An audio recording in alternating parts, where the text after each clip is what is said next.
All right, well, how has the show been for you? This is our time to be back after being virtual a year ago, Yeah. and to see all those old faces, familiar faces around the showroom floor, and engage with industry. So, what are you seeing out here in the exhibit halls that you think encourages you as you look to modernize the Army? And this is your chance after 40 years Yeah. of not modernizing to do so. So, is industry stepping up?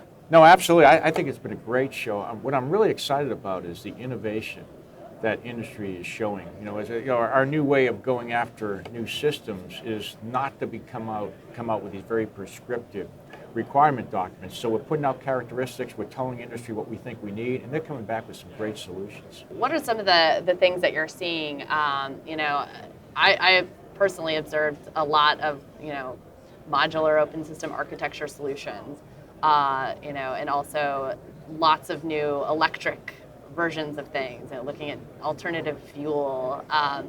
What are some of the themes that you're seeing that the industry is bringing in response to some of the things that you are focusing on? Well, as we've talked about, we are very interested in systems that have speed, they have range, and convergence, and that's what we're getting to when we talk about decision dominance. It comes to overmatch, but we're seeing lots of different industries step up on that. If we're going to do long range fires, we got to be able to target. So some very innovative ways of providing targeting. Everyone understands that the systems have to be able to link in and come together, so all the sensors are tied to some type of command system that can get to the right shooter. So we see industry really stepping up and getting after that. And as you said, we're interested in reducing fuel on our vehicles, so there's a lot of electrification going on. There's a lot of hybrid models, and all those are very, very helpful for us. Absolutely. Obviously, it's been tough on everyone in the pandemic, but how has that affected the supply chain in terms of meeting your modernization priorities? For instance, the improved turbine engine program is a little delayed due to some situations with the pandemic. Are there any other programs that you're watching that are causing a little bit of concern to you in terms of meeting schedule deadlines now, just due to coping in the pandemic? No, I don't. But I think industry has been challenged. We've been talking to our industry partners. They're certainly very, very concerned about the supply chain. Things are a lot harder under the pandemic. But I've been really impressed with how industry is overcoming these challenges, and we're working very closely to make these happen. So that I'm not aware of any that are going to fall behind because of the pandemic. Yeah, and I should walk back on saying that ITIP is delayed. It's actually just not able to accelerate Well, that's as a different. much, right? I want to give So them, let me because walk back they'll on be that. quick to correct that. That's Yeah. exactly because Yeah. we're asking industry to accelerate many of their programs, and many are when we take a look at what they're doing. Yes, absolutely.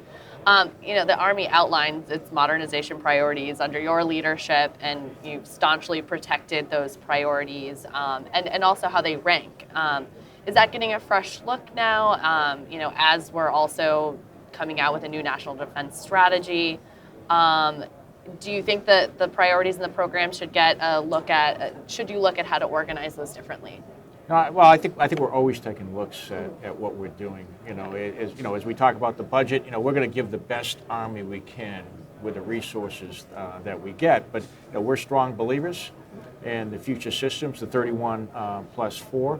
We certainly know our priority, but what we're doing in the Army is we're taking a look at, like, we're all where the big bins of money are. When it comes to end strength and force structure, when it comes to readiness, when it comes to modernization, we're taking a hard look everywhere because we do want to modernize the Army. Absolutely. And obviously the Army Secretary has said similar things, that you're going to take a hard look, and now is the time to make these difficult decisions. There's no more time to defer those, and so now you're engaging again in an analysis kind of across the board of readiness, modernization, infrastructure. Right. Is with that, is the Army willing to consider reducing end strength at this point? You've been adamant earlier this year that end strength should not go lower than it is budgeted for in the FY22 request. Does that still hold true to you today? I mean, budget analysts have said, it's only a matter of time before you're really going to have to choose between potentially reducing end strength or taking an appetite suppressant on the modernization front. So how are you approaching that that issue, that inflection point that's coming down. Well, the when pike? I think when we look at the Army, and I get back to what I said, is we're trying to deliver the best Army we can with the resources we have. So, part of this is end strength, part of that is readiness, part is modernization. So we are looking at every one of those major programs and seeing where, what gives us the best return on investment. Okay. When it comes to end strength, I believe we need at least the end strength we have. I'm on record saying we need a bigger Army, but at the same time, I have an Army that's ready. And I also have to have an Army ready for the future, which is modernization. Right. So it really comes back around to how do we deliver the best Army we can with the resources we have. Okay. Let's talk about getting there, delivering those 31+4 priority programs. You are getting to a really exciting time with this. We're going to see 24, I believe, systems in the hands of soldiers in FY23. You've got, I think, 11 more to go. I'm doing the math right. Talk about, how you're getting to, beyond FY23 with these 11 more programs. What's the reason why you're not able to field more in FY23? Is it technology development isn't there? Is it the money isn't there? You can only pay for so many things I would at come once. back and say, wait a minute, this is 24 systems. And you think about that. Again, when you take a look at the history of fielding system, to field 24 systems of this type that quickly, I think it's incredible. But here's the thing.